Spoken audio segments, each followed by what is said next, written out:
Welcome everyone to this webinar on vaccine equity. The coronavirus and its variants have paralyzed the world, and we're very happy to know that vaccines are here, as it is on most people's minds. This webinar will focus on what is vaccine equity, its challenges, and what is needed to get us all there. This event is co-hosted by the Lancet COVID-19 Commission and UNICEF Global Development Commons. The commission is comprised of several task forces, and among them are the Task Force on Vaccines and Therapeutics, and the Task Force on Humanitarian Action, Social Protection, and Vulnerable Groups. We have members from both task forces presenting alongside our UNICEF colleagues today. Let me begin by introducing our first speaker, Professor Jeffrey Sachs. Professor Sachs is a world-renowned economics professor, a best-selling author, an innovative educator, and a global leader in sustainable development. Jeff has taught for more than 20 years at Harvard University and now leads the Center of Sustainable Development at Columbia University. He also currently hosts a great monthly book club where he interviews renowned authors about their groundbreaking work across various disciplines. And if you haven't checked it out, it's worth it. Jeff is the chairman of the Lancet COVID-19 Commission, where he has convened experts from around the world to tackle one of history's greatest global health pandemics. Today, he will open the discussion on vaccine equity. What does this mean and how can we achieve it? Jeff, the floor is yours. Lynn, thank you very much. Thanks to UNICEF for bringing us all together on a crucial topic. I would say that vaccine equity is also vaccine efficiency. Let me explain what I mean. We're discussing not only a question of basic human fairness and the right to life, but also the efficacy for every one of us of ending this pandemic. The vaccine coverage needs to be global in order for the pandemic to end. And as long as there are parts of the world that are unprotected and the transmission of SARS-CoV-2 continues, there will be more variants, there will be new mutations, and those will pose a threat to all of humanity. In other words, it's efficient, basic getting something done, that we make absolutely clear strategies, financial, operational, to have universal coverage of immunizations as rapidly as possible, and certainly no later than the end of 2022. We are not on course for that right now. There are still major parts of the world that have gotten almost no doses, and most of the developing world still very few doses. COVAX, which is the global initiative for comprehensive coverage, is way behind for many reasons. Most dramatically, the supplies have not been there adequately. And recently, because of the surge in India of COVID-19, the supplies that were expected to come from Indian production for worldwide use are significantly delayed. And COVAX has announced a significant setback in diminished shipments of vaccines as this scramble for limited supplies takes place. So we don't have a plan yet in place for comprehensive coverage. That's basically what we need. And we need first, I would say, WHO, and through WHO, the ACT Accelerator, and within the ACT Accelerator, COVAX, to put on the table a realistic and bold, scaled up plan for the comprehensive immunization and access to other critical commodities, therapeutics, oxygen, PPE, masks, and other test kits and other basic commodities that are needed for this pandemic. We do not have that till now. Even COVAX, from the public facing point of view, has only targeted till the end of 2021, and then only for 27% coverage in the 92 developing countries that are specially designated as in need in the developing world. So we don't have a plan for comprehensive coverage on the table right now. When we do, there will be significant financing needs, probably on the order of $50 billion to $100 billion between now and the end of 2022, although that's admittedly a guess, not a hard number. And that is to cover vaccines, their delivery, and other critical commodities, therapeutics, test kits, PPE, and so forth. Now, how do we make a plan? How do we get the financing? And how do we get the production scaled up? At least three big questions. I think the plan really needs to emanate from the global experts.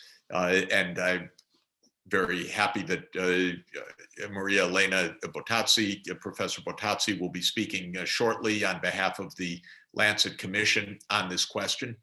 And we need WHO, ACT Accelerator, and COVAX to table a plan for a global, worldwide, rapid expert deliberation.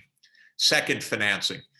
One meaningful area where money can be raised on large scale very quickly is the upcoming SDR allocation at the IMF. And there is good work underway to turn that $650 billion SDR allocation into the 50 billion up to 100 billion needed to fight COVID-19. So we need to really clear, nitty gritty work on turning a new financing facility into the fight against the pandemic. Third, we need scaled up production. And here, I think the call for a waiving of IP for COVID-related commodities, including vaccines, is merited.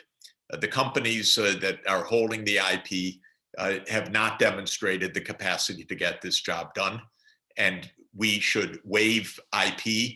This is consistent with basic principles of the TRIPS agreement at the WTO in the face of this pandemic. We should do more than waiving the IP. There should be a mass sharing of the know-how to encourage the rapid scaling up of production in different countries. A few days ago, there was a story of the American pharmaceutical industry arguing that we must not waive the IP because maybe China and Russia would get their hands on it. And I would like to say that's precisely why we should waive the IP, because maybe China and Russia could produce more vaccines and help us end this pandemic. And of course, not only those two countries, but Brazil, South Africa, India, and others. We should make the technologies as widely available as possible and support the massive worldwide expansion of production. To leave it to BioNTech, Pfizer, Moderna, and a few other companies makes no sense for a global emergency, especially because the actual IP held by those companies was financed by the National Institutes of Health and other public agencies. So let's not kid ourselves that this was these businesses making this intellectual property. This is academic science paid for by the National Institutes of Health for decades. And now it needs to be made for the global good. So that's the third point. And then fourth, for countries like the United States that apparently have more stockpiled vaccine than they need, we need to make sure that there is a just worldwide use of the vaccines. We need a rational, comprehensive, transparent global plan. Thank you very much, Wynn. Thank you, Jeff. We will now hear from Dr. Abubakar Campo, who, if you've missed it, gave a terrific interview on the Awake at Night podcast a few weeks ago. He's the Director of Health Programs at UNICEF HQ, providing strategic leadership, management support, and overall direction to UNICEF's global health programs. Dr. Campo has worked in some of the world's most complex emergency zones, from Afghanistan to the Democratic Republic of Congo. Trained as a physician and a surgeon, he has provided clinical care in rural and urban areas of Africa and Asia for more than 20 years. Dr. Campo is a national of Mali, Having received his medical training abroad and at home, he is passionate about using innovation to address real-life community health challenges. We're delighted to have you here, Abu. The floor is yours. You must unmute. Thank you, Ewan, and thank you, Professor Sachs, for making us UNICEF part of this discussion. As a way of background, in April 2020, the Access to COVID-19 Tools Accelerators was established by many global health partners, focusing on majorly 3 product categories, which is vaccines, therapeutic, and diagnostics. And there was a 4th one, which is basically the cross-cutting product on health systems. The key objectives of these multi-stakeholders accelerators was the development, productions, and equitable access to these COVID-19 tools, particularly in low and middle-income countries. The aim was to provide at least 2 billion doses of vaccines by the end of 2021 to the participating economies in order, as Professor Sachs has said, to protect at least 20% of the population, which is not enough, but at least it was a start for prioritizing frontline health workers and high-risk vulnerable populations. While we acknowledge that the access to COVID-19 vaccines in low-income countries and middle-income countries has been faced with significant challenges, many of these low-income countries would not have received any vaccines at all if it were not because of the COVAX facility. Nevertheless, we need to acknowledge that only 45 million doses have been distributed so far through COVAX, while a total of over 1 billion doses have been already redistributed. So the impact has been very, very small from the COVAX facilities. We expect the vaccine delivery to pick up in the second half of this year when global supplies will be available and made available to the COVAX facilities. UNICEF brings the expertise of procuring and shipping 2 billion doses even before COVID-19, for regular programs. But we also work in strengthening immunization and primary healthcare systems in over 100 countries, really ensuring that vaccines reaches the last mile. Adding another 2 billion doses make this challenging even more heavier on everyone, not just on UNICEF, but on the global immunization communities, because it's basically doubling, the amount of vaccines which needs to be shipped out to the world and operationalized either in routine immunization systems or in campaigns. Our commitment as UNICEF to equity and delivering is unwavering. We are determined to ensure that the vaccine rollout, not just for the COVID-19 vaccines, but also for the other vaccines, is done concurrently in order not to hamper, the other routine immunization services. While there's much of discourse in terms of equity among the different countries, we need to bear in mind as well that there are inequity issues within the countries themselves, and we should not be overlooking them and making sure that vaccines will not be concentrated just on the elite and privileged groups or in specific geographies. Our main concerns is that there needs to be more vaccines made available to the COVAX facilities. I think COVAX works, they have the ability of shipping them out. So whether it's through increased manufacturing or whether it's through dose sharing, more vaccines needs to be made available to the COVAX facility. Financing of in-country deliveries is an issue as well. It's still of concern. So we want to make sure that it's not just about shipping the vaccines into the countries, but it's also making sure that the countries are able to receive them, store them, and redistribute them to the last mile. And this necessitates financing. Human resource capacity within the countries, in particular in low-income countries, has been always a little bit challenging. It is one of the weaknesses of the health systems in itself. As Professor Sachs has mentioned, wealthy countries have ordered access in terms of vaccines. We are appealing to them to really making sure that they share them. And we need to avoid vaccine nationalisms, because this just encouraging hoarding and has an effect of pushing prices up and ultimately prolonging the pandemic. Infodemic and vaccine hesitancies is one of the other issues which needs to be addressed. It's not just about distributing it equitably, but really making sure that the uptake, when the vaccines are basically there, are also optimal. And for that, we need to really to fight infodemic and really reduce the vaccine hesitancy, which is basically happening all around the world, not just in low-income countries, but also in high-income countries. The risk of mutations is very, very rare.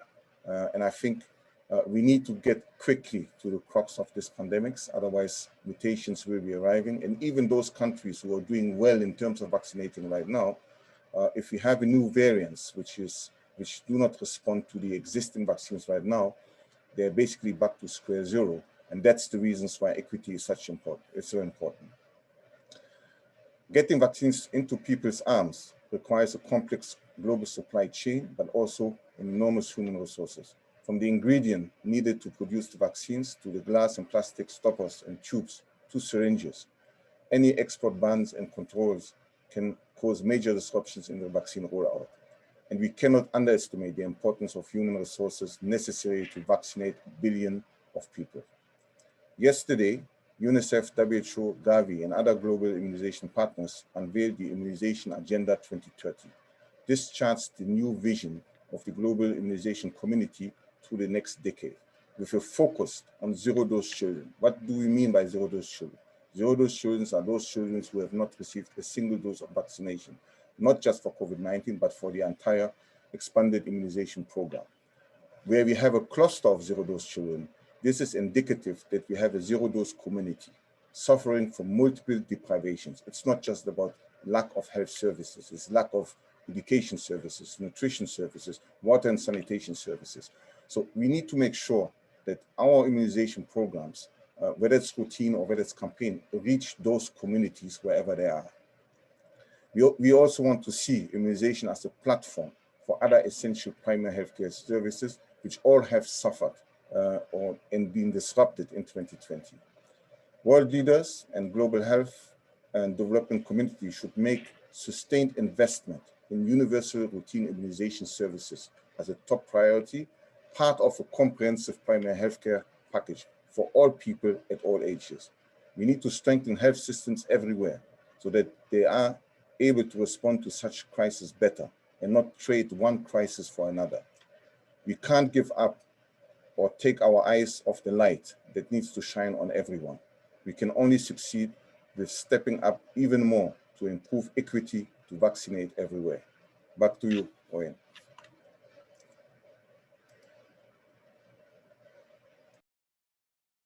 You're on mute, Uyen. Yeah, thank you, Dr. Campo, and thank you to Jeff for delivering some opening remarks. We'll now turn it over to our moderator. We have a slight change in today's panel.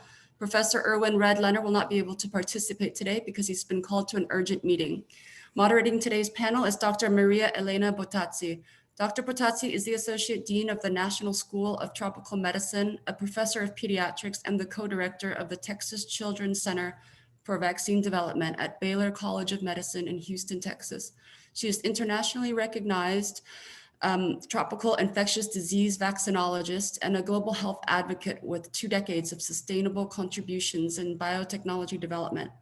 She pioneers and leads the advancement of a robust infectious disease portfolio from discovery to advanced clinical trials for diseases such as the coronavirus, hookworm, schistosomiasis, and Chagas, all neglected diseases that disproportionately affect the world's most vulnerable populations. Dr. Bottazzi is a co-chair of the Task Force on Vaccines and Therapeutics for the Lancet COVID-19 Commission. I'm pleased to have her join the conversation today. Dr. Bottazzi, the floor is yours. Wonderful.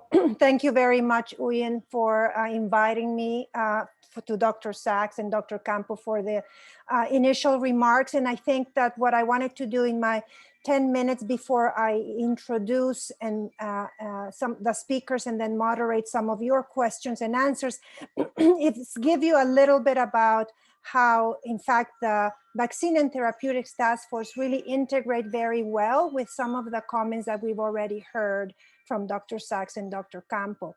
So I just wanted to show you a little bit about what are our goals as a task force. As you can see, we are very well aligned overall with the Commission. And we also agree fully that we need to really chart a pathway, not only for immediate action, but certainly even for the immediate and long-term future.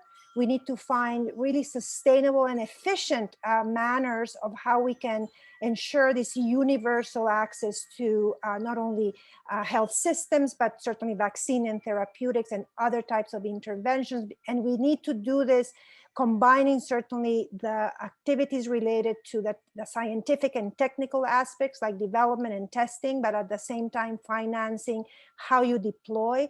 And most importantly, how you do this with a reinvigorated governance, global governance that require cooperation, solidarity, and not forgetting about the dissemination and how we can ensure that we provide accurate information and best practices. So the way that we as a task force are working is we are preparing, listening, observing what is happening, and then publishing a series of statements and commentaries in order for us to really advocate for global justice in access to safe and effective vaccine and therapeutics, and really enable also public health and public acceptance by really promoting these concepts of collaboration, diplomacy, exchange of information. And certainly you can find more information in our website. I wanted to show you the faces and some of the names that probably you do recognize of who is part of our vaccine and therapeutics task force.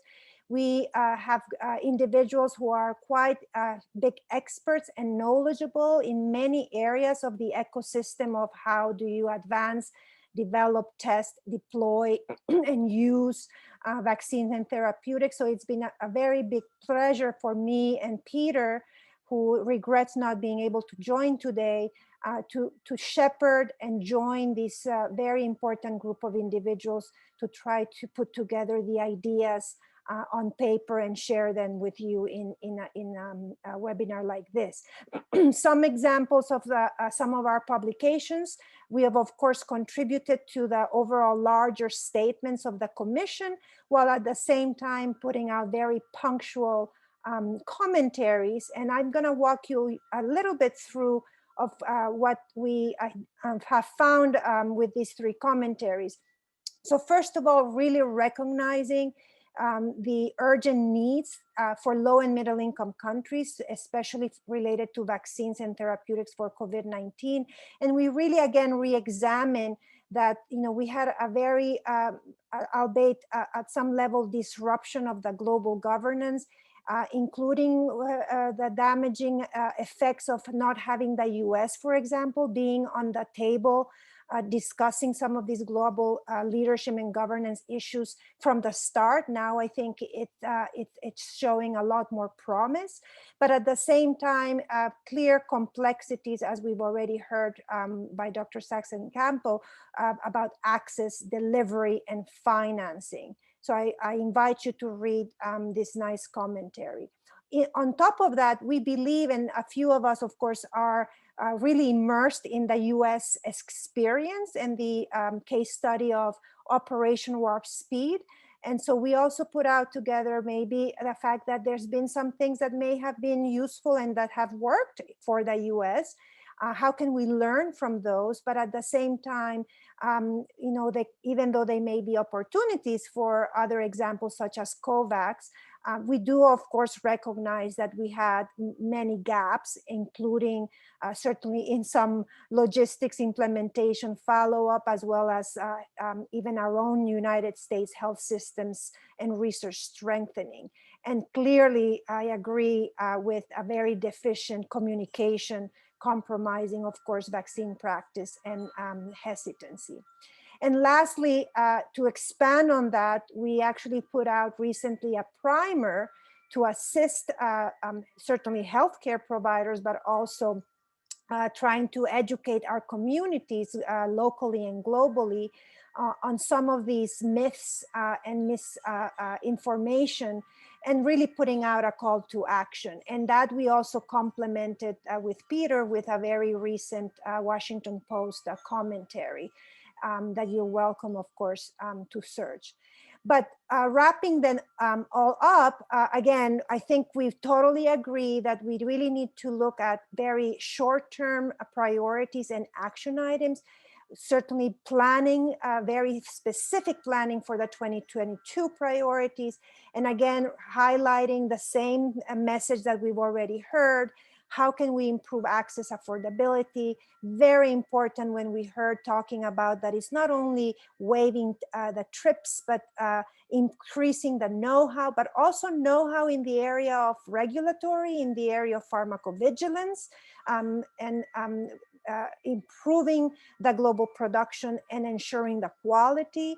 The aspects of allocation, and I agree with Dr. Campo that also helping the countries make better decisions that are appropriate to their own population, improving global health systems, collaborative vaccine research, and certainly the anti-vaccine activities. And I'm not gonna repeat again what we've heard, but instead, I want to now really open this up to the vaccine equity. How do we really get there? And we have two outstanding speakers, and I'm gonna start, I'm gonna de-share and start introducing you first to our first speaker, Dr. Ronald Labonte, who is a professor in the School of Epidemiology and Public Health, University of Ottawa, and he is part of the Lancet COVID-19 Commission Task Force member. So I'm going to stop sharing and read you very briefly his bio. And his recent and current research focuses has been on health equity impact of healthcare worker, migration, medical tourism, global health diplomacy, trade, political economy, tobacco control, and many others, as you can see. He is really active in the people's health movement and has consulted extensively with the UN agencies and governments and civil society. And he's also an editor-in-chief in the BMC journal, Globalization and Health. He has multiple books, including Health Equity in the Globalization Era, as well as the Achieving Health for All, and has a few case studies of how we struggle for comprehensive primary health care.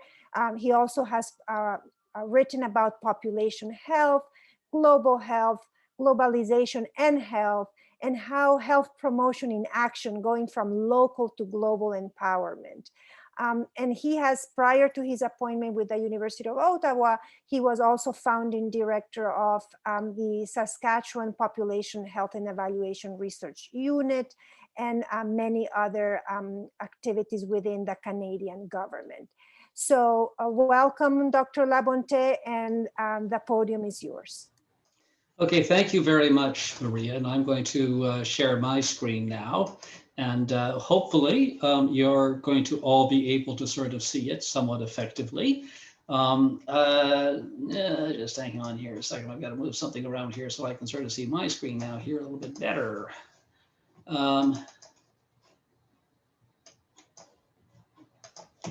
Okay. This sometimes happens when I share my screen. Sorry about that. It'll be just a quick second.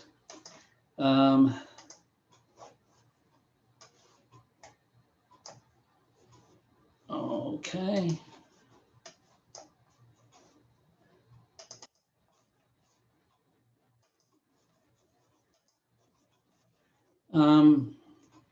Okay. Well, first of all, I want to sort of thank.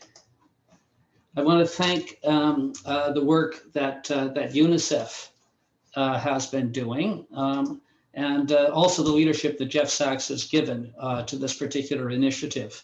And I'm not going to be addressing vaccine access issues specific to children, but rather more generally. Hang on, I'm really sorry about this, but something has gone wrong with my screen share function. So we are able to see your screen, but okay, now I'm fine. Thank you. I'm back again. Sorry, so terribly sorry about that.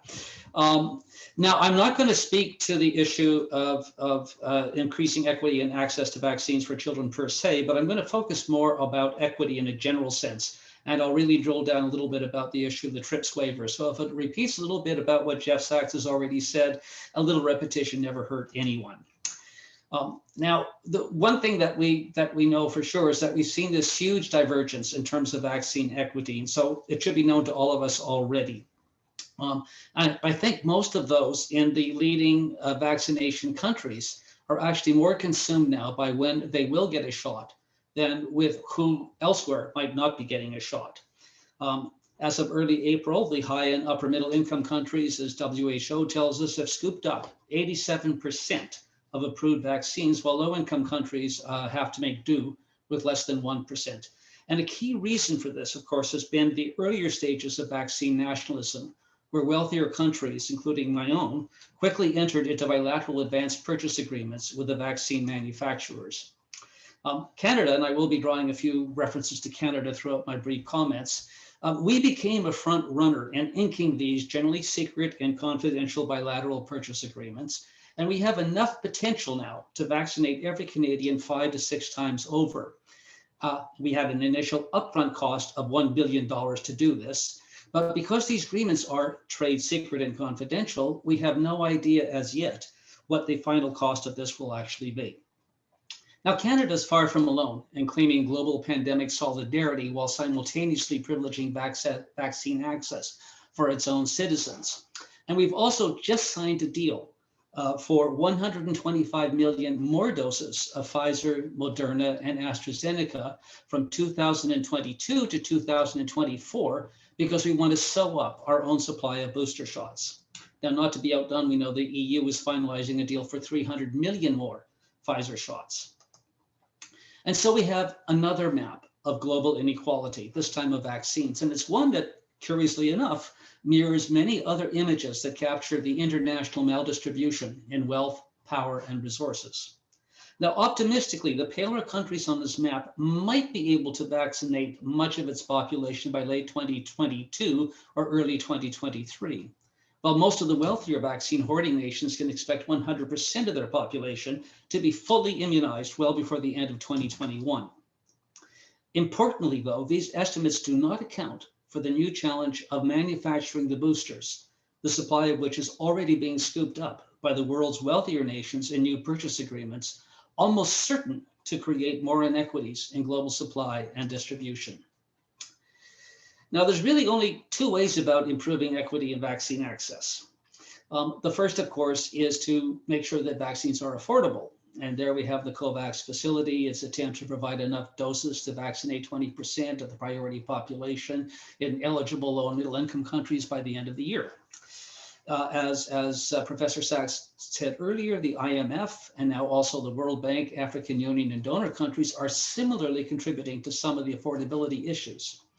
Not enough, perhaps, but also at the risk of incentivizing every nation in the world to enter the global vaccine race, inevitably leading to increased prices as demand greatly exceeds supplies. And therein is the much more serious issue, the persisting critical undersupply of approved vaccines, even as the world has considerable slack capacity in vaccine manufacturing that could rapidly scale up vaccine availability. And one of the main reasons why this is so, and it's one that's already been touched on, is that vaccine manufacturers retain the intellectual property rights on their products, despite almost the entire cost of developing the vaccines having been underwritten directly or indirectly by public money. And this was the context in which South Africa and India called on the World Trade Organization for a temporary waiver on 4 sections of the Agreement on Trade-Related Intellectual Property Rights. And this would remove the risk of a trade dispute or challenge from countries with competent vaccine manufacturers wanting to produce generic vaccine equivalents. Now, this is now supported, this waiver is supported by the Director Generals of the WHO, UNAIDS, 280 European Union parliamentarians, 110 WTO member states, and hundreds of health and development organizations worldwide. But despite this, the proposed waiver remains stuck due to the lack of support from a handful of wealthier nations, including Canada, the very ones that had the financial means to pre-purchase most of the world's stock of vaccines. Now, these objecting countries are also the ones that are home state to most of the pharma companies holding the vaccine patents, companies that consistently have refused to join the COVID technology access portal, have dismissed the idea of open sharing of vaccine technology and know-how as a threat to their business model, and expect to make billions of dollars in profits from vaccine sales. So of course, let's cheer the warp speed in vaccine discovery, acknowledge these companies' efforts, and perhaps offer them some royalties for those efforts. But let's also remember that few of these companies bothered with vaccine research, which was perceived as risky and low profit, until the global pandemic eliminated the financial risk and multiplied the potential shareholder returns. Now, there are two main arguments mustered by countries such as Canada against the temporary TRIPS waiver, and taking each in turn. So, existing TRIPS flexibilities allow compulsory licensing, that's sufficient? No, it's not. TRIPS flexibilities are not sufficient. While countries with vaccine manufacturing facilities can request to issue a compulsory license, the process under TRIPS agreements is cumbersome and time-consuming, and countries risk threats or retaliatory actions from pharmaceutical companies and other governments for trying to do so. Rules that allow for export under a compulsory license are so complicated, they've actually only been invoked once in the past 15 years. The TRIPS flexibilities never anticipated a global pandemic. Moreover, the TRIPS waiver goes beyond just patents to include design and undisclosed information, the research details necessary for rapid generic production. Now, patent-holding vaccine manufacturers can voluntarily negotiate licenses with other companies to produce all or parts of their vaccines, and many already have. But the terms of these licenses are generally, again, secret and designed to maximize revenue for the patentees. So Johnson & Johnson's terms, under which a South African company will produce its vaccine, requires 91% of the doses to be sent for sale to Europe, rather than remain in the pandemic-afflicted country, actually able to produce them. Moderna refused to partner with a qualified Bangladeshi vaccine manufacturer. And according to one recent analysis, the control over this supply allows vaccine manufacturers to focus, and I quote, on selling at higher prices to rich and upper middle income countries. So will the TRIPS waiver increase vaccine supply?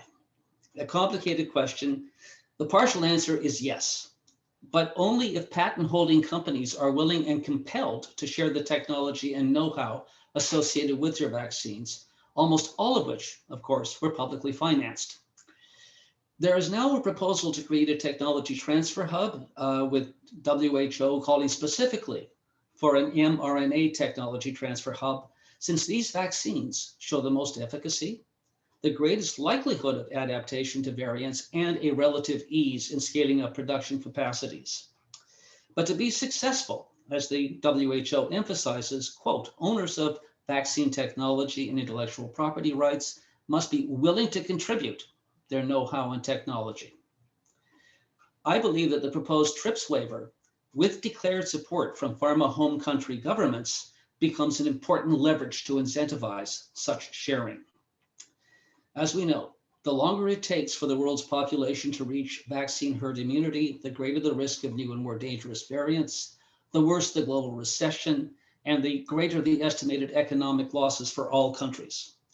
Global poverty rates will continue to surge, increasing the numbers of people fleeing unsafe and unhealthy countries for refuge elsewhere.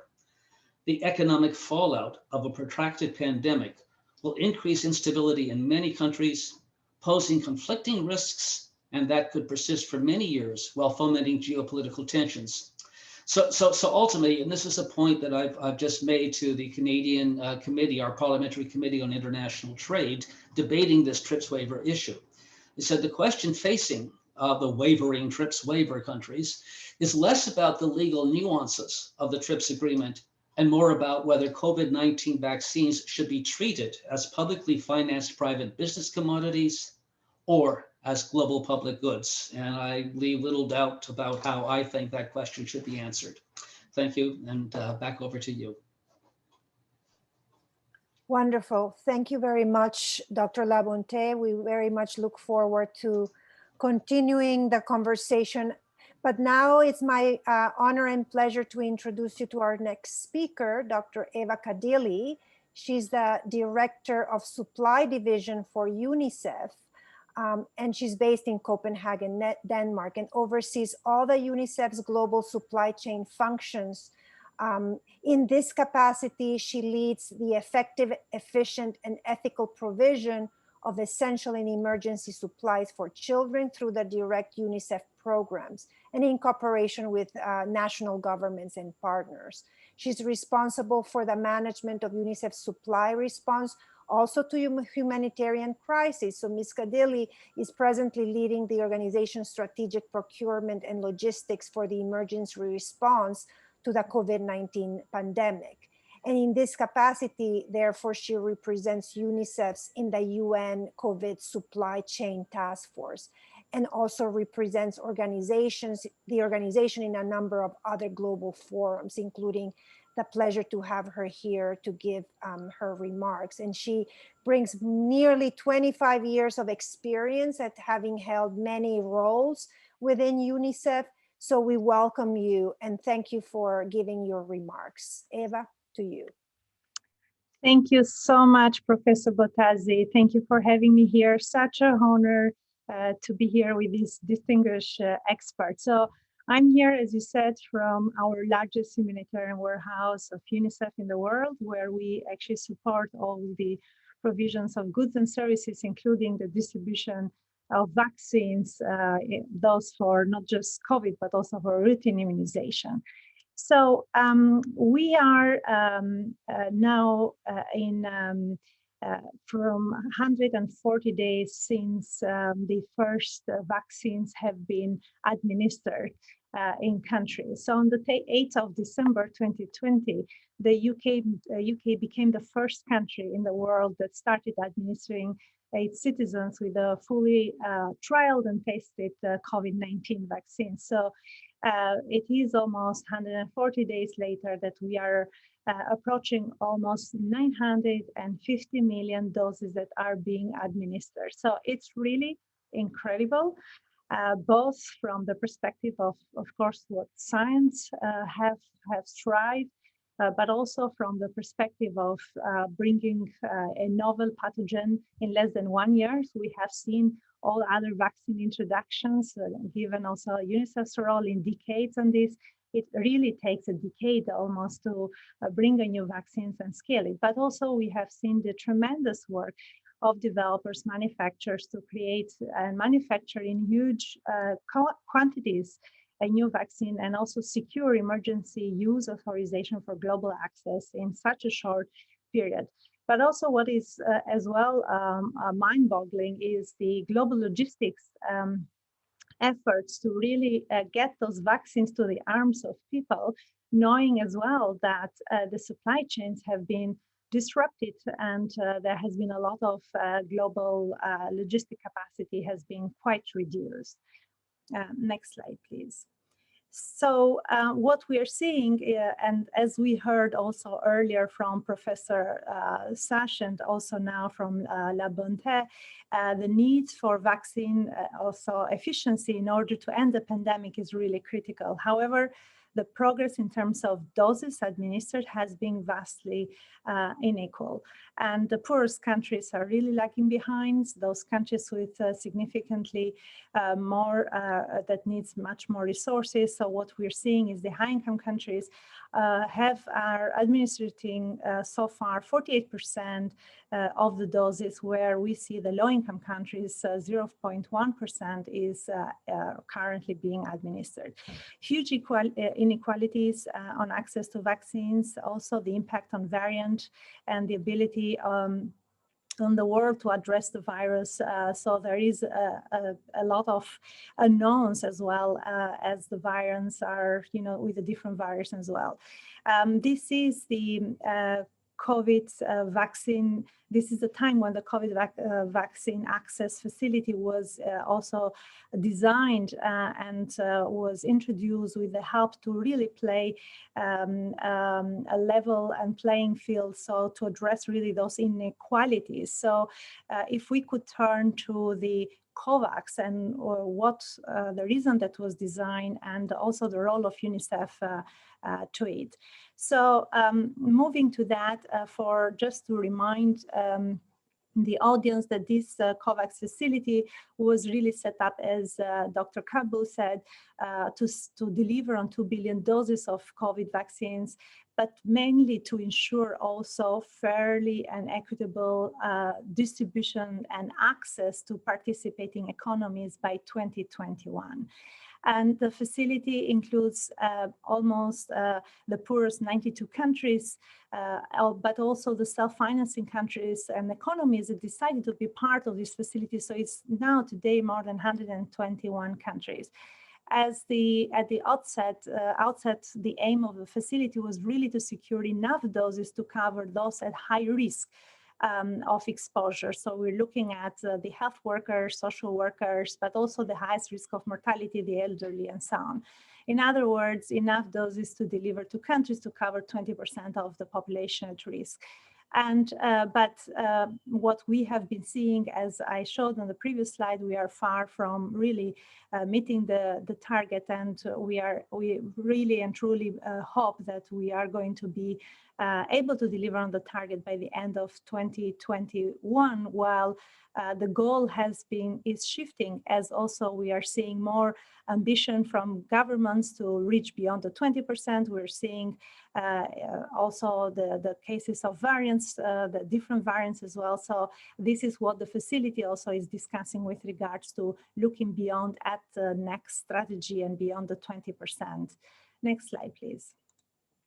So with this, to achieve this goal, the facility really relies on multiple partners. So nothing is being done alone. So this is also a concerted effort, and UNICEF role spans really from upstream to in support and working together with the partners such as CEPI, Gavi, and WHO to really at the country level to deliver those doses and ensure that country readiness it's in place, to ensure the supply and logistics are in place, the cold chains and so on, but also the entire infrastructure, because it's not just the access to vaccine, but it's also to ensure that everything else such as syringes, safety boxes, and trainings and social listening and everything else is really in place. So really looking at multi-stakeholder efforts with clarity on real clear roles and responsibilities and accountabilities to ensure that the work across the value chain, it's really efficient and effective. So where we are with the facility today. Today, we have reached actually a level of where we have delivered around 49 million doses to more than 120 countries, with the first doses of vaccines that were that landed on the 24th of February to Ghana. And those were 600,000 doses that initially landed in Ghana. That was really a very emotional moment for all the facility, for UNICEF and everyone else involved. You can imagine the months of work that all the stakeholders and has been striving to put in place to see this moment where the vaccine not only is landing in the country, but also is reaching the arms of people. Then since then, as I said, many doses have started to be rolled out into countries. However, this has been really a massive logistic effort, and not just doses of vaccines, as I mentioned, but also bundling with safe injection equipment. And I can tell that is around almost like 200 flights in the past 55 days that we have been working, but also really ensuring the end-to-end has been in place to ensure timely distribution of these vaccines, including because the shelf lives are quite short. So we were, as you will see on this dashboard, this is UNICEF market dashboard that gives an up-to-date information with regards to doses that have been allocated, doses that have been placed in orders, and those that have been actually distributed to countries, but also the pipeline of shipments that are going to countries. And we really are trying to put all the efforts possible to overcome challenges, because currently for the first half of the year, we are not in target with regards to access, mostly due to many challenges, some of which the professors earlier just spoke. Next slide, please. So some of the challenges and critical issues that we have been facing. So first, and the most important, is the sufficient vaccines, availability of vaccines. And we have been really seeing a lot of issues, being first the surge of COVID-19 in India, knowing that the situation is quite drastic and really difficult. We have had issues of really accessing the doses for the month of March and February, which actually creates a gap and puts us behind with regards to almost 90 million doses that we're supposed to access in the month of March and April. In addition, we have seen a lot of manufacturing hiccups, and most of these because due to very complex supply chains that have the manufacturers have been put in place. But also we have seen delays because of issues of accessing from manufacturers to raw materials and also exporting finished products. And this is, for example, raw materials such as bioreactor bags and filters, and those have really had impact in terms of scaling up production. However, we are seeing a lot of the demand is really high, and the mismatch between the demand and supply in countries really has an impact with regards to the variants, but also with regards to the country rollout and the challenges there, such as Dr. Abu spoke to, vaccine hesitancy and the confidence that is in country. A lot of challenges as well in terms of rollout, funding for rolling out vaccines for in-country delivery has been a challenge as well. Making sure that the cold chain facility is intact, and especially because some of the vaccine introductions or presentation, let's say, have not necessarily been fit for the location, and therefore has created also those delays in terms of being ready for operationalization of the rollout. Next slide, please.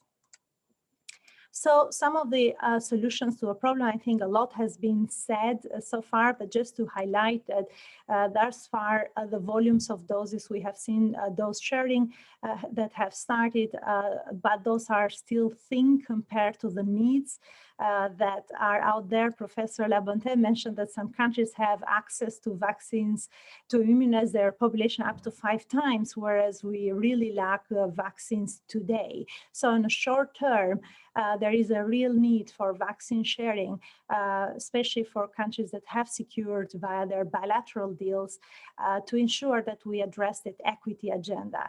We have had the first dose sharing from the government of France, and the vaccines arrived yesterday in Mauritania. This was really a great opportunity to also to give as an example as well, to open the doors for other dose sharing from other countries. Also, the announcement yesterday from the US government with regards to the dose sharing is also very encouraging, and we're looking forward to seeing more of this happening to address the short-term needs. However, more is needed to be done in terms of long-term. Next slide, please. So the long-term solutions, as the professor spoke, are needed to be put in place today in terms of addressing the global inequalities, especially with regards to not just addressing the sufficient production, increasing the production capacity, but also addressing the issues with the variants. And we need that today. So what we need is, we need more systematic solution with regards to addressing the manufacturing capacity. In order to ending this pandemic, we need to end vaccine nationalism. We need to ramp up the dose sharing, we need voluntary tech transfer, and we also need continued capacity expansion with focus on geographic diversity. This is extremely important, but also very important also to ensure that we have know-how and tech transfer and matchmaking happening. Next slide. We do have good examples that we all have seen, and those examples that you see here are actually helped us to have access to vaccines today. However, these are not enough, and more is needed to be done. More is needed to be done first to tap into any manufacturing site that is idle. Nothing should be left idle. All manufacturing sites needs to be really tapped in. We need to support matchmaking, as I said, and transfer of know-how, and we need to remove all the barriers to access and scale so that we can leverage all the available and expand global manufacturing capacity to end this pandemic. And to close, of course, this is not going to be the last pandemic. Therefore, it is time for us now to introduce the short-term, the long-term solutions to build back better and to be prepared. We need science, we need resilience of the systems. Professor talked about the surveillance. We need preparedness, stockpile to be ready to respond to global pandemic, but we also need the agility and sustained investment to support repurposing also of these investments as well, in order for the manufacturing to be resilient to the changing disease course and also to the outbreaks as well. And finally, we do need global solidarity for global solution. Nothing can be done alone. Variants will still be circulating. No one is going to be safe until everyone is safe. Thank you. Wonderful. Thank you very much for your reflections and presentation. I believe we have around 15 minutes to open up some Q&A discussion, and there are several, of course, within the chat. But I maybe want to start with something a little bit thought-provoking, right? And it's the fact that clearly it's a complex situation.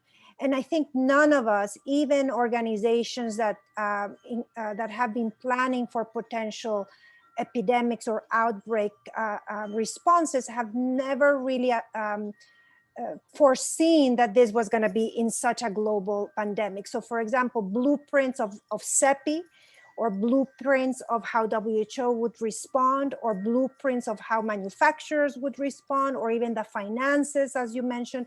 Nobody really were prepared for the enormity of this type of pandemic. And the reality is that if you look back at the early start of the pandemic, starting in early 2020, some of the selection of the pipeline that was cherry-picked and funded and supported with the concept that they would be speedy, right, by using these novel technologies like RNA platforms, viral vectors, which are, if you really think of it, never really been licensed before, right? And there probably is not as a wealth of an ecosystem of supply and production as, for example, traditional technologies, were really the ones that we put all in one basket and really neglected to see how we can balance that portfolio. And we're now seeing, in fact, that the second tranche that are coming through, including some of the second generation portfolio from CEPI and probably also entering into the COVAX, are the more traditional ones, right? Maybe helping the Chinese and to get more into the WHO pre-qualification, but then all the subunit vaccines that are really coming up.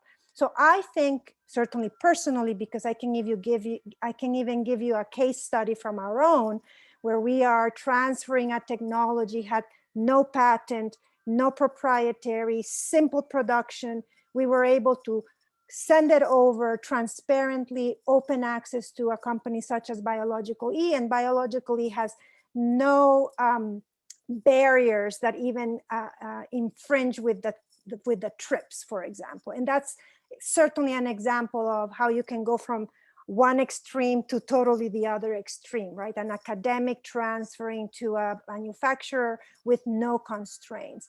So some reflection in that, some reflection of how the second tranche of more traditional vaccine platforms, primarily protein-based subunit, will also come and help, but recognizing that, that maybe the decision-making and the governance was really not aligned at the beginning of the pandemic. And will these new technologies that are traditional are a solution to eventually achieve vaccine equity. So I'll open it up to Ronald or Eva to make a comment, and then peruse some of the Q&As to maybe narrow some of the conversation. Who would like to make a comment on that? And remember to unmute. I'll pass that over to Oliva, because the kind of the nuances of which vaccines versus other vaccines is not something that I've actually feel particularly expert in. Yes, thank you so much. I guess, we would normally refer such to WHO and to the science, but just to say that, of course, for us, what is important, it's really the ability to scale a new technology, and removing any potential barriers to that. I think this is what is the most important. It is happening. It's not that it is not happening. As I said in my remarks, this is what currently we are doing. The access that we are having to Serum Institute of India vaccine is really a tech transfer that has taken place from AstraZeneca to SII. The same between Pfizer and BioNTech, and so on. We are seeing the Johnson & Johnson and Merck and Aspen, Johnson & Johnson, Aspen, and so on. So there are many out there, but I think, again, they are not enough. So it might require, it may actually call upon a global solution, because, as you said, Maria, the situation is that no one actually thought that this was going to be a pandemic, was not in any blueprints. And of course, from one technology to another, some are easy to discover and difficult to scale, and others are actually more difficult to discover or to come with a new solution and easier to scale. So those are, the difference from one technology to another. But I think given the situation we are in, it does require for a global solution, thinking of not just the pandemic right now, but the future pandemics as the global community.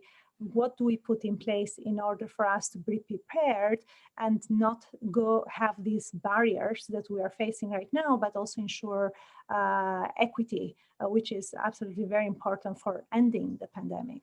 Mm-hmm, mm-hmm. There is an initiative that's just kind of a fairly new one, and it was the one that came out of, I think France was the leader on it, and it came out of the EU, and that was to start a discussion about creating a pandemic treaty. So something that would extend beyond just the issues that are that we're trying to deal with the TRIPS agreement, but that part of that pandemic treaty would basically say that at any time under a condition of a global pandemic, that all of these intellectual property rights and all of the technologies involved would have to be commonly pooled in order to maximize the rapid scale up of everything that's needed to basically quell the pandemic. Now, we're trying to sort of push on that idea here and see if Canada might nibble a little bit around the pandemic treaty. I know there are some concerns in low and middle income countries, and there's some concerns about, we've had so many difficulties creating treaties in the past, but does the COVID-19 create a context in which it might be more feasible to negotiate such a treaty going forward? But it would resolve a lot of the, I think, or have to grapple with and hopefully resolve a lot of the issues that Oliva was talking about. Mm-hmm. So moving along with a few, I've been looking at the questions you all are putting in the chat, and it's primarily a couple of things that I'm seeing. So clearly the communication of which vaccines, some nuances with regards to the safety and certainly pharmacovigilance of some of these vaccines, which albeit are really going to be the ones who are going to be accessible for the low middle income countries. The example of AstraZeneca, Johnson & Johnson, right? How can we enhance the issues of communication, not to give this perception that now including the donations and the sharing that ends up being those who, of course, the high income countries don't really want, because they really have access to other options, which are of course the Pfizer's and the Moderna's options. So that's one thing that I'm seeing in the chat. And second is all the really unintended consequences that are impacting the low middle income countries. I think it was alluded, the fact that there's so many other programs that are being left behind, including vaccination programs, but also the fact that the countries are not prepared for adult mass vaccination campaigns. And there was a point where COVAX or even some of the activities with regards to the bilateral agreements never took into consideration how much the countries needed to be prepared for receiving, and not only receiving, but storing, keeping track of the cold chain, but also when they start to deliver, the fact that they were just not ready in delivering. So maybe let's talk a little bit about communication, hesitancy, perceptions based on the current inventories that may be available or approved for use, and also the fact that there are so many unintended collaterals, including the fact that the low middle income countries are just not ready to receive, even if we had the supplies available. All right. So Maria, if I can jump into this one, and then maybe I'll hand over to Dr. Campo, but the communication perspective is absolutely very important. We've been suffering in decades to fight the vaccine hesitancy, and of course, any nuances of issues, as we said, with countries that have that stopped using certain vaccines, and giving that potential might give that potential perception as this is not a good vaccine for high-income countries, but is good enough for low-income countries. The reality is that a lot of communication has taken place from WHO. The SAGE recommendations have been very critical to ensure that everyone is clear about, and also from EMEA as well, with regards to the safety of vaccines and the benefits of it. And of course, I think the decision making from several countries, of course, are also with regards to the availability of vaccines that they have. And what is important is that we shouldn't actually fuel that vaccine hesitancy. So giving that evidence based on the safety of the vaccine is very important. And this is what the WHO and SAGE recommendations have been critical to launch that communication, but also make those clear to countries. At the same time, a lot of activities in country level with regards to social listening, to understanding in social media what the issues are, again with that perception, and addressing that perception has been very important to address the issue again with the vaccine hesitancy. Yes, we don't have, in majority of these countries, there is no adult platform for vaccination, and this is also one of the challenges so far, because the COVAX first, let's say, strategy has been on the 20%, and on the critical mass of health workers has been somehow more centralized, right, to health workers, social workers, teachers, and so on. But indeed, it becomes much more complex as you move towards more into adults and elderly, decentralized into country. But let me hand over that to Dr. Campo, who oversees the in-country program delivery, to elaborate more on this. Thank you. Thank you, Eva. I think you said it all. I think there's nothing really to add. I think in terms of really fighting the infodemic and vaccine hesitancies, I mean, this is not a new phenomenon. I mean, this phenomenon has been existing in many of the other programs. I think the polio eradication program has been battling with that for a very long time. I think with COVID-19, what has worsened the situation is the politics of vaccines in itself. I think We have seen high-income countries stopping the immunizations, based on a certain number of criteria, which probably was a right thing to do, but the entire media frenzy around stopping the vaccines and then restarting it again just raises more questions and fuels the anti-vax communities in terms of ammunitions against immunization as a whole.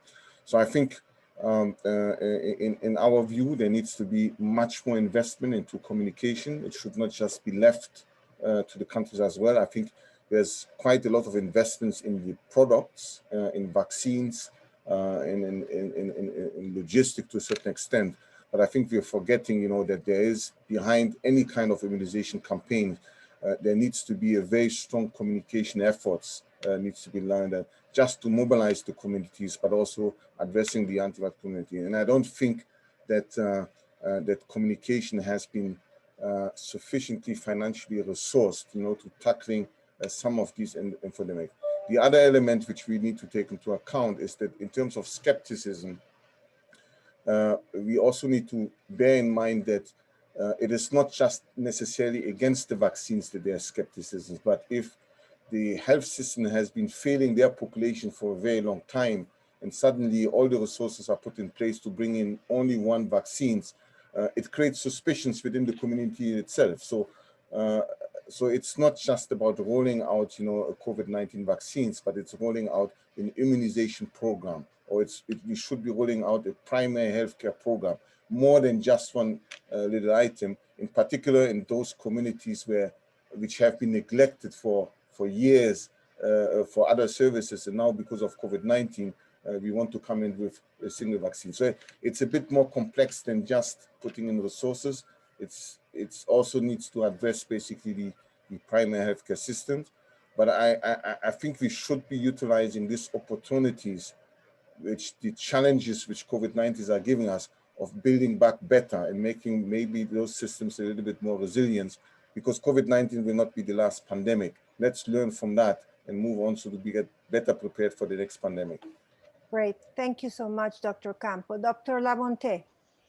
Well, what I would add here is that, first of all, living slightly north of the certain country to the south of us, that just went through 4 years of essentially impugning anything that had to do with rationality or science. It's no surprise that on a global scale, and with the kind of all the social media, that we're facing a real problem in terms of what constitutes effective communication around public health. Some of my Canadian colleagues say this is really public health's moment. But I would sort of say, given the kind of miscommunications between the political choices around economy that some leaders have made in terms of opening up too soon and the resulting kind of pandemic surge, and the disagreements within certain public health kind of expert panels, is that this is not necessarily public health's greatest moment. We've fallen a bit apart around this. But I think clearer communication, and I think now that it's beginning to improve. But around the vaccine hesitancy, we have a media problem here, which is that mass media will jump on any particular controversial issue. So AstraZeneca got a lot of really bad press. So this then foments distrust in it. Well, the reality is that compared to the RNA kind of vaccines that are out there, the Pfizer and the Moderna, the efficacy rates of AstraZeneca or of the one-shot Johnson & Johnson are not as high as the full immunization rates are for the other more traditional vaccines. Now, this may not be a problem, but it is perceived then that low and middle income countries are going to get the second best compared to what high income countries get. Well, that's not exactly a recipe for welcoming this with open arms, which is why I would say and the RNA vaccines are very easy for a lot of vaccine manufacturers to scale up in 2 or 3 months' time if they had the technology and the know-how shared. So I would say until this happens, there's going to be a lot of distrust that's going to continue to percolate on an international scale. Now, in terms of the issue of primary healthcare, I completely agree, because that was a big issue I was studying for many years around comprehensive primary healthcare reform.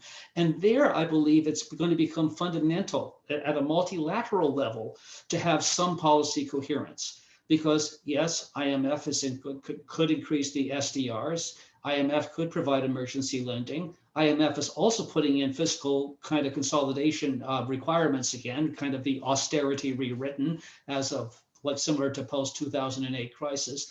The World Bank is making some more funding available, but most of that is being channeled to the International Finance Corporation, and the IFC basically specializes in promoting private healthcare, not in providing public healthcare. So we need to get our kind of funding mechanisms clarified. We also need to recognize that our wealthier vaccine hoarding countries have also cut way back on what their overall development assistance portfolios have been in the past few years. So we need to kind of confront the larger backdrop in terms of the political economies of inequities that sit beneath the vaccine-specific questions. Over. Wonderful, thank you. And I think we are at time, but I would like to just maybe finish with a one word, one mini statement. Are we gonna arrive to vaccine equity? Eva, you, predictions. We will arrive in vaccine equity only with solidarity and commitment from the world. Otherwise, this is not going to happen. Right. Ronald?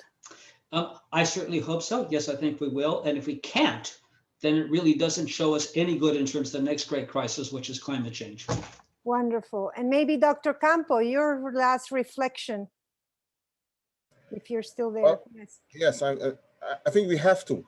If we don't, I mean, as Ronald has said, then, you know, the future will be very obscure. So we don't have a choice. I think sooner or less we will have to get there. Otherwise, we will have new variants. It will make it more complicated. And if those new variants are resistant to those existing vaccines, everybody's back to square zero. Wonderful. Uyen, I send it back to you. I'm also an optimistic, so I also concur. So Uyen. Thank you very much, colleagues, and thank you very much for our panelists for facilitating such a vibrant discussion. It's very clear that this pandemic has necessitated financial and biological innovations that will need to take place. But I think above all, what I took away from this hour is that humane reasons and humane incentives will really get us to vaccine equity. I'm very pleased and privileged to work at UNICEF and hear all the good work that Eva's group is doing. And thank you to the Task Force on Vaccines and Therapeutics and to Dr. Abu for championing primary health systems and not letting us forget that that is important as well.